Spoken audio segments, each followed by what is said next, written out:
கதையோட டைட்டில் என் படத்தில் என் பேர் முத்துவேல். முத்துவேல் இல்லை அருள்வான் அள்ளி கொடுக்குறவன் அப்படின்னு. ஆமாம், அதுக்கு இவர் சொல்லுவார் டைட்டில் வச்ச. நான் இது வான் தான் டைட்டில் வச்சோம். அதாவது வான்னா வானம் சார்ந்து மலை சார்ந்தது. அந்த டைட்டில் கிடைக்கல. இப்போ ஜென்ரலாகவே ஒரு ப்ளஸ்ஸிங்காக இருக்கும் அப்படின்றது தான் எல்லாத்துக்கும். அதனால் அருள்வான்னு சேர்த்து வச்சுக்கிட்டேன். அருள்வான் அது அவ்வளோதான். ஓகே ஓகே டேரக்டர் சார், அதுமாதிரி உங்களுக்கு ஒரு கேள்வி. நீங்கள் பேசுகிறப்போ காளி வெங்கட் மனசில் வச்சு கதை பண்ண அப்படின்னீங்க. ஆனால் வந்து ஹீரோன்றப்போ அருள்நிதி சாரையும் ஆரவியும் சொல்கிறீங்க. அவரும் ஒரு ஹீரோ தான். இவங்க 2 பேரும் வந்ததுனால அவரை கம்மி பண்ணிட்டீங்களோ? அந்த மாதிரி இல்லை. அந்த ஸ்கிரிப்டே வேறு ஸ்கிரிப்டாக இருந்துச்சு. சின்ன ஸ்கிரிப்டாக இருந்தது. அதுக்கப்புறம் கொஞ்சம் ஸ்கிரிப்டை மாற்றி தான் இந்த மாதிரி. அதாவது ப்ரொடியூசர் விருப்பம் என்னென்னா சின்ன படமாக பண்ண வேணாம், கொஞ்சம் பெருசாக பண்ணலாம், ஏன்னா ஃபஸ்ட்டு ப்ரொடக்ஷன் பண்ணுறதுனால கொஞ்சம் நல்லாவே பண்ணுங்க அப்படின்னு தான் இவங்க டெக்னீஷியனாகவும் ஜிவி பிரகாஷ், அருள் சார், ஆரவ் சார், அந்த மாதிரி ரம்யா மேம் எல்லாத்தையும் அந்த மாதிரி கொண்டுட்டு வந்தாங்க. அதனால் அந்த படத்தை கைவிட்டுட்டு இந்த ப்ராஜெக்டை ஸ்டார்ட் பண்ணோம். ஃபஸ்ட்டு அண்ணனை கம்மிட் பண்ணியிருந்த ப்ராஜெக்ட் வேறு. ஸோ அதனால தான் சொன்னேன் நான் அண்ணனோட மறுபடியும் கண்டிப்பாக இன்னொரு படம் பண்ணோம் அப்படின்னு. அது மாதிரி டேரக்டர் சார், ரொம்ப நாளைக்கு அப்புறம் ரம்யா பாண்டியன் யாருக்கு ஜோடி? ஆரவ் சாரோட.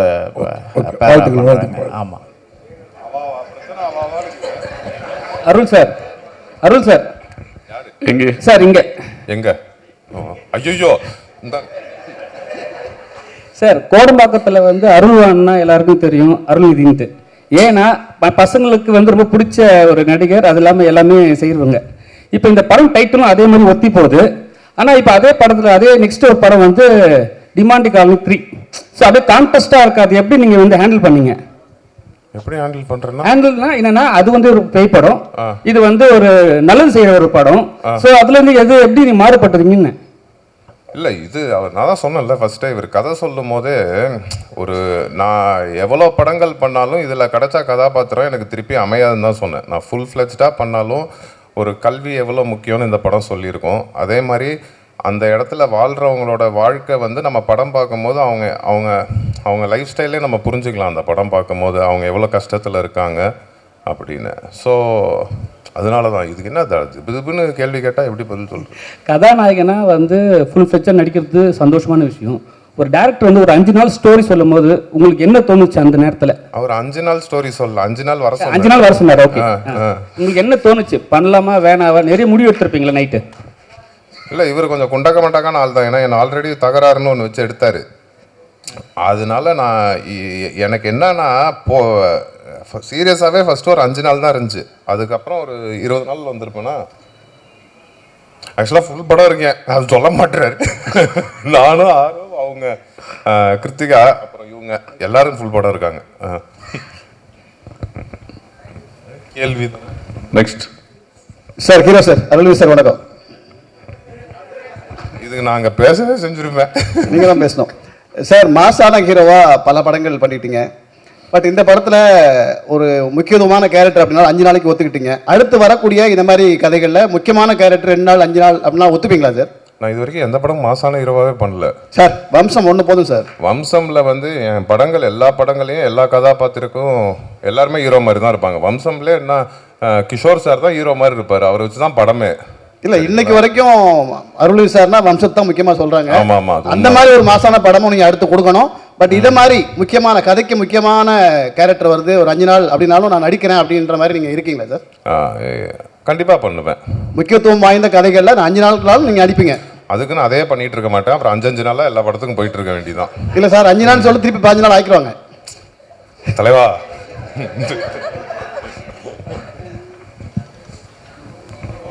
நெக்ஸ்ட் ஆரோவுக்கு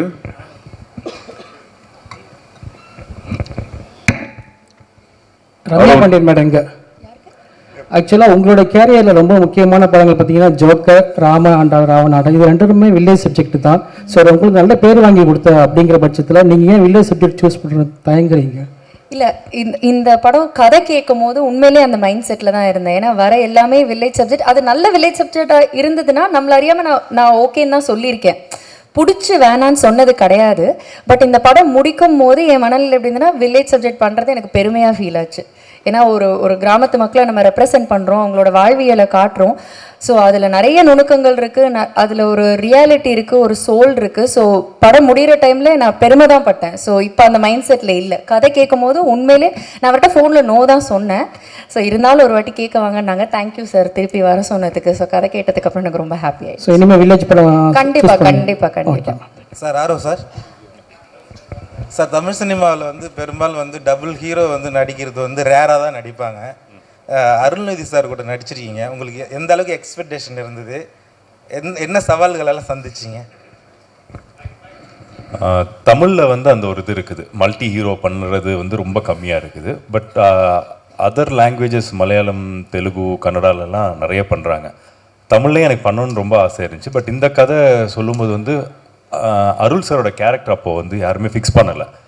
யாராவது ஒருத்தவங்க வந்து அது கொஞ்சம் ப்ராமினெண்ட்டாக இருந்தால் அது நல்லா இருக்குமோ படத்துக்கு அப்படின்னு ஃபீல் பண்ணிட்டு தான் அது ஒரு 20 days ஷூட் பண்ணதுக்கப்புறம் தான் அப்புறம் அருள் சார் உள்ளே வந்தார். எனக்கும் அருள் சாருக்கும் ஷூட்டிங்கில் நாங்கள் சேர்ந்து இது பண்ணவே இல்லை. ஆக்சுவலாக செகண்ட் டைம் தான் அருள் சார் நானும் பார்க்குறேன்.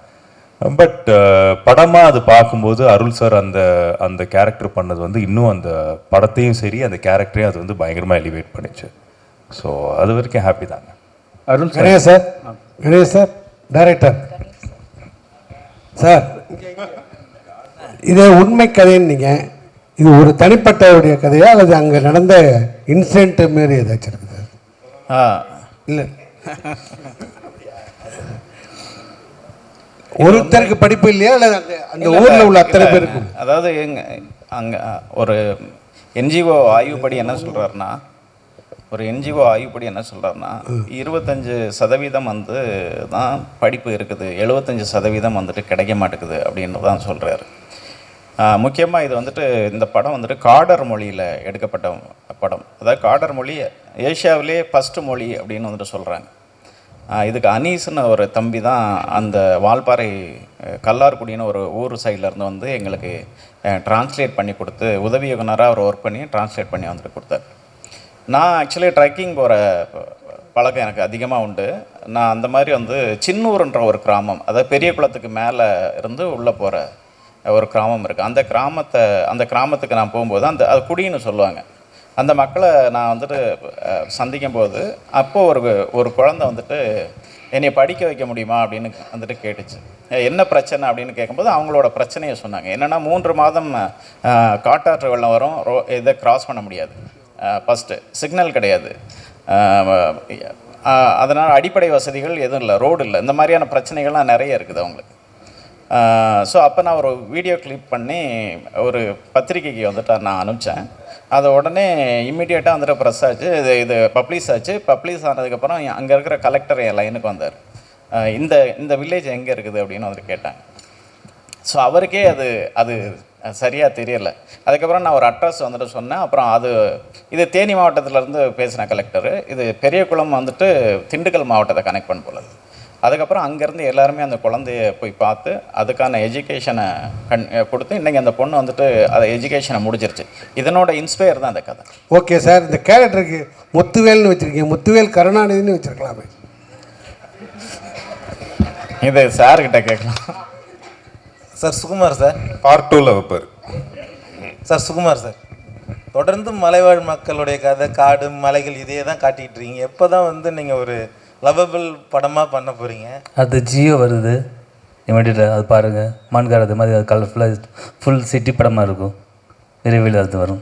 அருள் சார், எவ்வளோ அரசு போஸ்ட் இருந்தாலும் அந்த கலெக்டர் போஸ்ட் தான் ரொம்ப பெரிய போஸ்ட்டுப்பாங்க. சின்ன வயசுல நம்ம எல்லாரும் கலெக்டர் ஆகணும், இன்ஜினியர் ஆகுவாங்க. நிஜ வாழ்க்கையில் இப்போ உங்களுக்கு சின்ன வயசில் உங்களுக்கு பிடிச்ச கலெக்டர்னா யார் சொல்லுவீங்க? யாராவது இருக்கா சார்? அப்படி நிறைய பேர் இன்ஸ்பிரேஷன் இருக்காங்க, எவ்வளவோ கலெக்டர் இருக்காங்க. எல்லாருக்கிட்ட இருக்கிற ஒரு நல்ல விஷயத்தையும் ரசிக்க வேண்டிதான்.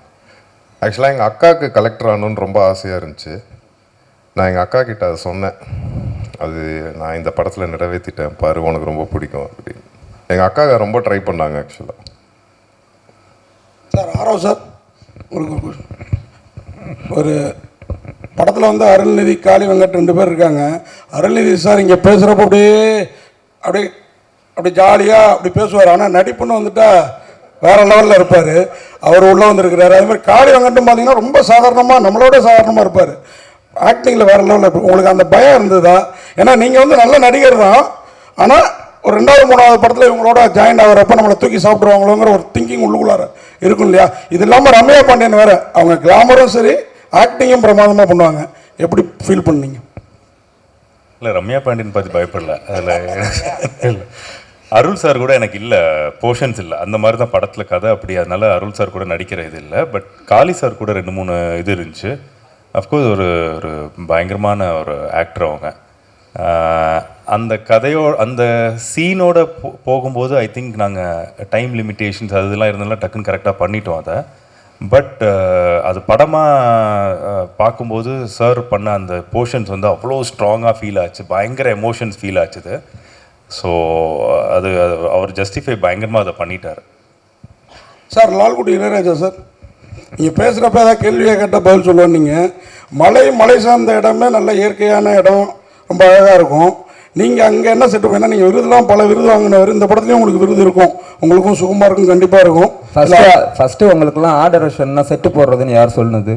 இல்லை அதான் அது தெரியாம தான் கேட்குறேன். செட்டு போட்டால் தான் அது ஆர்டரேஷன் நினச்சிட்டு இருக்கீங்களா?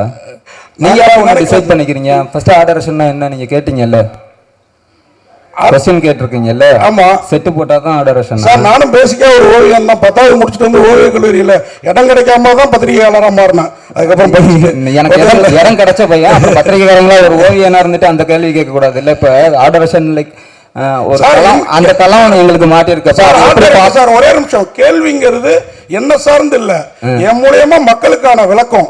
அவங்க இது இவ்வளவு அளவுக்கு நாலேஜா இருக்க மாட்டாங்க, உங்க அளவுக்கு குறைஞ்சபட்சம் எல்லா டேரக்டர்ஸுமே அப்படியே கேட்டுட்டு இருக்கீங்க. மேஸ்திரி கூட ஏதோ ரீபர்சல் செட் போட்டுக்கிட்டே இருப்பாங்க அப்படின்னு. படம் ஃபுல்லா ஒர்க் பண்ற எல்லா ஃப்ரேம்ஸ்லயும் ஆர்டரேஷனோட பங்கீடு இருக்கு. நாங்கள் இருக்கோம் இல்லை அப்படிங்கிறது இல்லை, நாங்கள் லொக்கேஷன் பார்க்குறோம், அந்த லொக்கேஷனில் தான் அந்த கதை நடக்குது அப்படிங்கிறத டிசைட் பண்ணுறோம். கதையோட களத்தை நாங்கள் தான் ஆராய்ஞ்சு அந்த இடத்துக்கு கூட்டிகிட்டு போகிறோம் எல்லா ஆர்டிஸ்டையும். ஸோ செட்டு போட்டால் தான் ஏதாவது ஒன்று பிளைவுடை வச்சு மேக் பண்ணாதான் அப்படின்னு நினச்சிட்டு இருக்கக்கூடாது. கதைக்குள்ளே ஃபுல்லாக இருக்கும். ஈச் அண்ட் எவ்ரி ஃப்ரேமில் ப்ரொடக்ஷன் டிசைனிங் இருக்குது.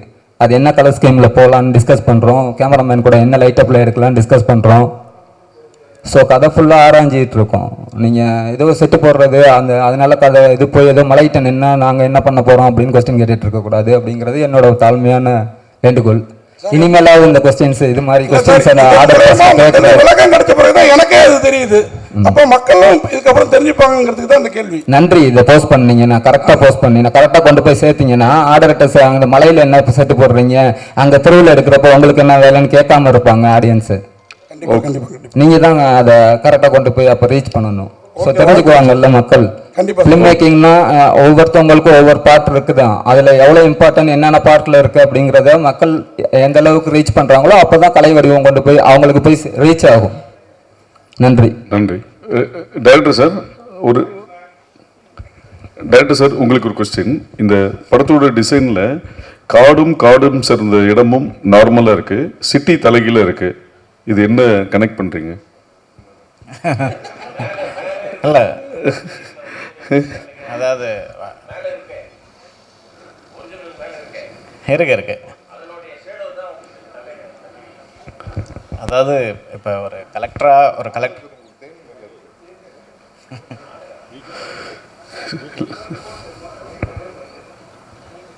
இது கதையில் என்ன விதமாக கனெக்ட்? இல்லை, இது ஒரு கலெக்டராக வந்துட்டு நம்ம ஒரு ஃபாரஸ்ட்டுக்குள்ளார கொண்டு போய் வைக்க முடியல. ஒரு சிட்டிக்குள்ளார இருக்கிற ஒரு கலெக்டரை சந்திக்க வர்ற ஒரு குழந்தையோட லைஃப் தான் அதனோட எடுத்துக்காட்டாக பண்ணியிருக்கிறோம், வேற ஒன்று. சார் அருள்வந்தி சார், இன்றைக்கி வந்து கல்வி 2026 பட்டி தொட்டியங்க எல்லா இடத்துலையுமே கல்வியை கொண்டு போய் சேர்த்துருக்காங்க. ஆனால் இன்னமும் ஒரு சில மலைவாழ் மக்களுக்கு கல்வி கிடைக்கல, ஏழை எளிய மக்களுக்கு கல்வி கிடைக்கலன்னு சொல்லியிருக்காங்க. இதுக்கு என்ன காரணமாக இருக்குன்னு நீங்கள் நினைக்கிறீங்க சார்? இதுக்கு காரணம் தெரிஞ்சால் நான் இங்கே உட்காந்துருப்பேனா? நெஜ கலெக்டராக இருக்க மாட்டேன். அந்த கஷ்டத்தை தான் இந்த படத்தில் சொல்லியிருக்கோம். ஸோ இப்போ நிறைய இடத்துல நிறைய பேர் அதை செஞ்சுட்டு வராங்க. இதுவும் பேஸ்ட் ஆன் ட்ரூ ஸ்டோரி தான். இது உண்மையாகவே எங்கே நடந்தது, எந்த கலெக்டர் அதை செஞ்சார், எந்த ஊரில் நடந்துச்சு, அங்கே பேசிகிட்டு இருக்காரு. இங்கே பாருங்கள், முக்கியமான கேள்வி அது எல்லாமே இவர் சொல்லியிருக்காரு. அதை கேளுங்க, அதை ஒரு தடவை கேளுங்க. நிறைய பேர் ட்ரை பண்ணுறாங்க. இன்னும் இப்போ எல்லா இடத்துலையுமே இப்படி இருக்குன்னு நம்ம சொல்ல முடியாது. எல்லா இடத்துலையுமே கல்வி போய் ரீச் ஆயிடுச்சு. இவர் தான் சொன்னார், இன்னும் 20% இடத்துல ஆமாம், அது 25% இருந்து இன்னும் கம்மியாக இருக்கும், சீக்கிரம் இன்னும் கம்மியாகிடும் நம்புவோம். இதுதான் நீங்கள் சொல்லுங்கள், அந்த பேஸ்ட் ஆன் ட்ரூ ஸ்டோரி இல்லை சார். இப்போ ஒவ்வொரு நாங்கள் எல்லா மலை கிராமத்துக்குள்ளேயும் போகல, இது கொஞ்சம் ஸ்டடி பண்ணும்போது, இந்த கதையை ஸ்டடி பண்ணும்போது ஒரு குறிப்பிட்ட ஒரு 10 கிராமங்களுக்குள்ளார போனோம். சில குழந்தைங்கள் வந்துட்டு ஒரு 20 கிலோமீட்டர் இல்லை, ஒரு சில குழந்தைகள் வந்துட்டு ஒரு 20 கிலோமீட்டர் தாண்டி தான் வந்துட்டு ஸ்கூலுக்கு வந்துட்டு போகிறாங்க. அந்த குழந்தை திரும்பி வர முடியாது. ஏன்னா உங்களுக்கு ஃபாரஸ்ட் தெரியும், அட்டை இருக்கும், எலிஃபண்ட் இருக்கும், இது லெப்பர்ட் இருக்கும். ஸோ அந்த மாதிரி நிறைய பிரச்சனை இருக்குது. இங்கே சில இடங்களில் தான் உண்டு உறைவிட பள்ளிக்கூடம்னு இருக்குது. என்னென்னா அங்கே ஹாஸ்டல் அவங்களுக்கு, அதாவது இவங்க வந்துட்டு மண்டே வந்துட்டு ஸ்கூலில் கொண்டு போய் விட்டுடுறாங்க.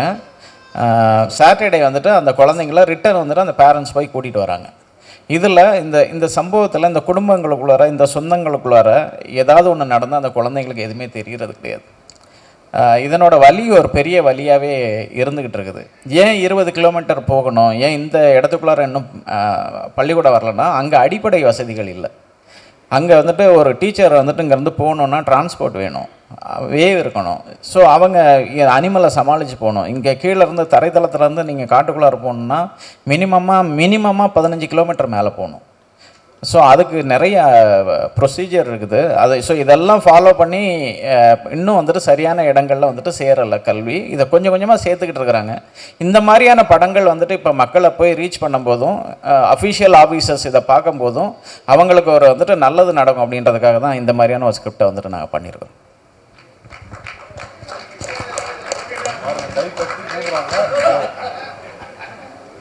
சரி, நிறைய படங்களில் நீங்கள் ஹீரோவாக நடிச்சிட்டிங்க.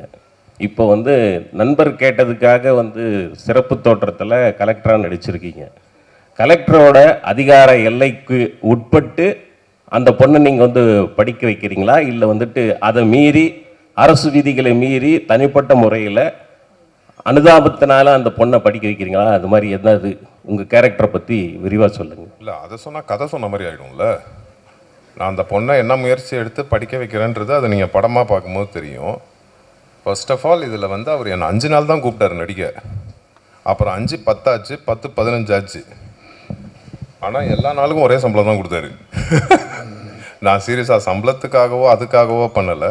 அவர் கதை சொல்லும் போதே நான் அவர்கிட்ட சொன்னது நான் எவ்வளோ படங்கள் நான் இதுக்கப்புறம் பண்ணாலும், ஃபுல் ஃப்ளெஜ்டாக நம்மளை வச்சே படம் பண்ணாலும், இந்த மாதிரி ஒரு கதை எனக்கு என்றைக்குமே அமையாதுன்னு தான் நான் அவர்கிட்ட சொன்னேன். வெரி ஃபஸ்ட் டைம் சொல்லும் போது நான் ரொம்ப யோசித்தேன். இவர் பெருந்தன்மையாக என்னமோ சொல்லிட்டார், எடுத்தோன்னே கேட்டோன்னே ஒத்துக்கிட்டேன் அப்படின்னு. நான் கண்டிப்பாக ஃபஸ்ட்டு பயந்தேன், ரொம்ப பயந்தேன். இது எப்படி இதாகுமா? ஏன்னா என்னால் அவர் ஆரோவுக்கும் ப்ராப்ளம் வந்துடக்கூடாது, அவருனால எனக்கும் வந்துடக்கூடாது, அந்த சுயநலமும் இருக்கும்ல. அதனால ரொம்ப யோசிச்சுட்டு 2வது தடவை கேட்கும் போது அப்புறம் தான் டிசைட் பண்ணேன், சரி இது கண்டிப்பாக இந்த மாதிரி நமக்கு அமையாது. அப்புறம் என் ஃப்ரெண்டு கண்ணன் ஒருத்தர் இருக்கார், அவரும் என்கிட்ட சொன்னார், இது மாதிரி இது கண்டிப்பாக பண்ணுங்கள், நமக்கு நல்ல பேர் தான் கிடைக்கும்னு. படம் பார்க்கும்போது எனக்கு ரொம்ப சந்தோஷமாக இருந்துச்சு. கரெக்டான ஒரு படத்தில் இருந்தோம். எனக்கு ஆக்சுவலாக சுகுமார் சார் தான் அடிக்கடி சொல்லுவார், சார் நல்ல பேர் வரும் சார், நல்ல பேர் வரும் சார்ன்னு. யார் சார், உங்களுக்கா சார்னு கேட்டேன். ஏன்னா விஷுவல் அவ்வளோ சூப்பராக இருந்துச்சு. அப்புறம் படம் பார்க்கும்போது அந்த நம்பிக்கை இருக்குது. இதில் நானோ ரம்யா பாண்டியனோ ஆரோவோ ஹீரோயின் அப்படிலாம் கிடையாது. ஆக்சுவலாக அவங்க கிருத்திகா தான் இந்த படத்தில் எல்லாமே. அவங்கள சுற்றி தான் எங்கள் எல்லாரோட கதையும்.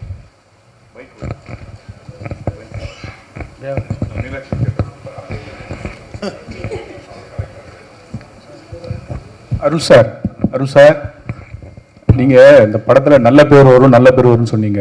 வம்சத்துலேருந்து எவ்வளோ படம் நடித்தா கூட இந்த பட தலைப்பில் உங்கள் பேர் இருக்குது, அருள் அப்படின்னு, அருள்வான்னு. இது நீங்கள் வந்த பிறகு பேரை மாற்றினாங்களா, இல்லை முதலே வச்ச பிறகு உங்களை பேருக்கு தக்கபடி கூப்பிட்டாங்களா? நான் ஒரு நாள் ஃபுல்லாக இந்த டைட்டில் வேண்டான்னு அவர்கிட்ட அவர்கிட்ட டைட்டில் மாற்றுங்க நானும் இருக்கேன், இதே டைட்டிலாக வச்சிங்கன்னா சரி வருமானு. பட் அவருக்கு பொருத்தமாக பட்டுச்சு, அதை போய் நம்ம தடுக்கக்கூடாதுல்ல. அவ்வளோதான்.